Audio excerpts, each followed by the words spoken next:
کہ هو اللہ الذی لا الہ الا هو الملک القدوس السلام المؤمن المحیمن العزیز الجبار المتکبر سبحان اللہ عما یشرکون.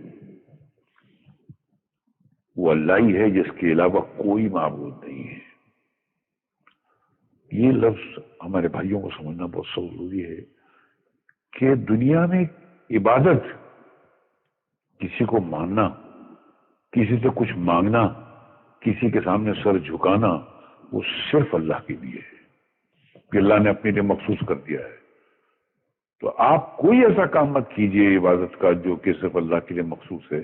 اگر آپ نے کوئی ایسا کام کیا جو عبادت میں آپ اللہ کے لیے کرتے ہیں تو آپ اس کے ساتھ کسی کو شریک کرتے ہیں اور اسی کو شرک کہتے ہیں، تو کبھی مت کیجیے گا سر، کوئی کتنا بھی بڑا ہو. یہ صفت اللہ نے اپنے لیے خاص کر رکھی ہے. اللہ کے سوا کوئی کسی سے کچھ مانگ ہی نہیں سکتا ہے، کسی کی عبادت کر ہی نہیں سکتا ہے. یہ کیونکہ یہ آپ کو پہلی بار جو کلمہ میں پڑھایا گیا اس میں بھی گیا لا الہ الا اللہ محمد رسول اللہ، کہ دنیا میں اس پورے آپ کی زندگی میں کوئی عبادت کے لائق ہے ہی نہیں. کوئی بادشاہ ہو، کوئی بھی کیسا بھی ہو، پیغمبر ہو، رسول ہو، کچھ بھی ہو، وہ عبادت کے لائق ہے ہی نہیں، صرف اللہ.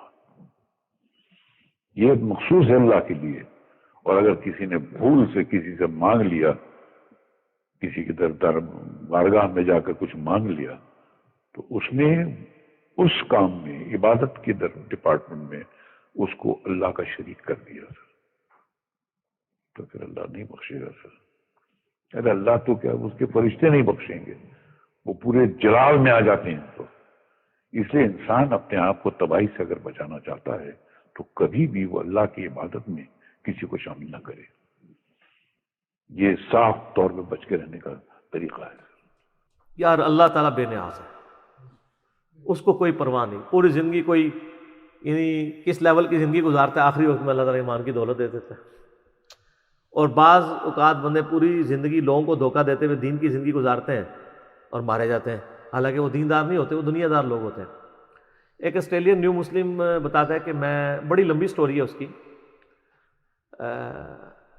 وہ کہتا ہے میری زندگی میں 2-3 ایسے واقعات اوپر تلے ہوئے جس سے مجھے یقین ہوا کہ زندگی موت کا مالک اللہ ہے. وہ کرسچن تھا تو بعد میں مسلمان ہوا. وہ کہتا ہے جی ایک میری زندگی میں واقعہ یہ ہوا کہ میں یعنی ڈرائیونگ کر رہا تھا، فل سپیڈ پہ جا رہا تھا ٹین ایج میں، اور کہتا ہے سامنے سے ایک ٹرک آ گیا اچانک. تو کہتا ہے میں نے آنکھیں بند کر لی کہ بس اب تو آخری وقت ہے. کہتا ہے ٹرک گزر گیا، مجھے کچھ بھی نہیں ہوا. کہتا ہے مجھے نہیں پتا یہ کیسے ہوا، نہ میں نے اسٹیئرنگ موڑا نہ کچھ ہوا. کہتا ہے بہرحال اس ایک لمحے کے اندر کہتا ہے مجھے اپنی زندگی کی کئی ایک چیزیں آخری وقت جب بندے کو آتا ہے تو کہتا ہے مجھے اپنی زندگی کے کئی واقعات ریمائنڈ ہونے شروع ہو گئے کہ اب تو میری موت آ گئی ہے، میں نے تو یہ برائی بھی کی ہوئی ہے، یہ برائی بھی کی ہوئی ہے، یہ برائی بھی کی ہوئی ہے. اچھا کہتا ہے میں پریشان ہوا. پھر کہتا ہے کچھ دنوں بعد میں ایک ATM مشین کے اوپر پیسے نکالنے کے لیے گیا تو وہاں پہ کوئی بندہ اندر گھسا ہوا تھا. اس نے یہاں پہ ریوالور رکھی اور مجھ سے پیسے مانگے. تو کہتے ہیں میں نے اس کو پیسے نہیں دیے تو اس نے وہ پسٹل چلائی. کہتا ہے اس نے چلائی تو گولی نکلی، دوسری تیسری چوتھی پانچویں، اس گولی نکلی نہیں. تو کہتا ہے یہ 2 واقعات اوپر تلے میرے ساتھ ہوئے، یہ اللہ تعالیٰ پھر گائیڈ کر رہا ہوتا ہے. کہتا ہے میں نے پھر کہا کہ میں پرپز آف لائف کو تلاش کروں گا، مجھے 2 بار زندگی نہیں ملی ہے. تو اس بندے نے اسٹڈی کرنا شروع کیا، الٹیمیٹلی وہ قرآن تک، اسلام تک پہنچ گیا، مسلمان ہو گیا.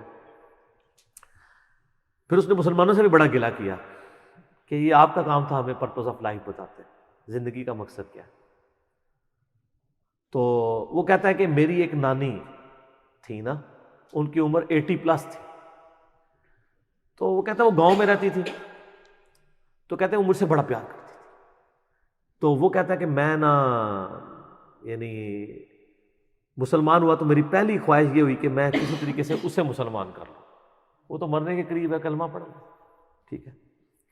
کہتا ہے میں اپنے گاؤں گیا تو میں نے اپنی نانی سے پوچھا کہ آپ مجھ سے کتنی محبت کرتی ہو. اس نے کہا بیٹا میں تو تیرے لیے جان بھی دے سکتی ہوں، سب کچھ. تو اس نے کہا میں جان نہیں مانگ رہا، آپ صرف ایک دفعہ شہادت پڑھ کہ اللہ کو ایک مانو. جیسس کرائسٹ بھی پیغمبر ہے، وہ بھی اللہ کے بیٹے نہیں تھے، اور جیسس کرائسٹ نے ہمیں خبر دی ہے کہ آخری نبی آئیں گے محمد رسول اللہ صلی اللہ علیہ وسلم. تو یہ میری خواہش آپ پوری کریں. تو وہ نانی کہتی ہے کہ میں مجبور ہوں، تیرے ساتھ مجھے پیار ہی اتنا ہے، چل تو کہتا ہے تو میں کلمہ پڑھ کے مسلمان ہو جاتا ہوں. ہائے ہائے، ایک ہفتے بعد وہ فوت ہو گئی. یہ جناب تقدیر کے فیصلے ہیں.